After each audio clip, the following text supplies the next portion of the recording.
नमस्कार। सविषय ज्ञान कुंज में आप सभी का स्वागत है। आज मैं आप लोगों को एक गरीब ब्राह्मण की कहानी सुनाऊंगी।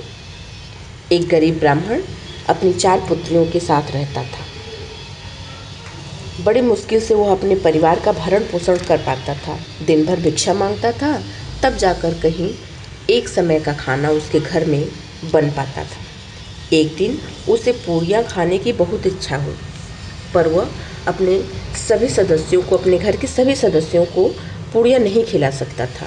इसलिए उसने ब्राह्मणी से कहा कि तुम केवल मुझे अगर पूड़ियाँ बनाकर खिला देती तो बड़ा अच्छा होता, क्योंकि मेरा मृत्यु निकट है। क्या पता मैं किसी दिन मृत्यु को प्राप्त हो जाऊं। ब्राह्मणी ने कहा, ठीक है, आप व्यवस्था कीजिए, मैं आपके लिए पूड़ियाँ बना दूंगी।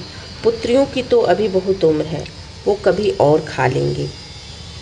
ब्राह्मण पूड़ियाँ बनाने की व्यवस्था में जुट गया और वो बाहर जाकर भिक्षा मांगने लगा।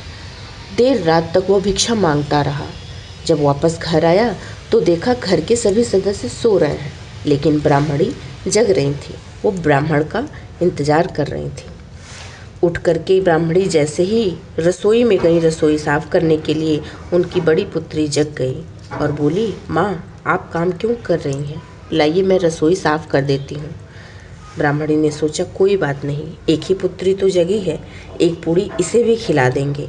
इतना सोचकर वो जैसे ही बर्तन साफ करने के लिए जाने लगी, दूसरी पुत्री भी जग गई और बोली, माँ, आप बर्तन मत साफ कीजिए, मैं इसे साफ कर दे रही हूँ।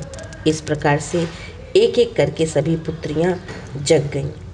यह देखकर ब्राह्मण को थोड़ा भी दुख नहीं हुआ और सभी लोगों ने मिल करके एक एक पूड़ियाँ खाई और संतोषपूर्वक सो गए।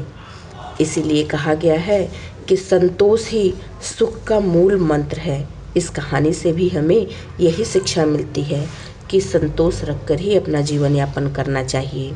धन्यवाद।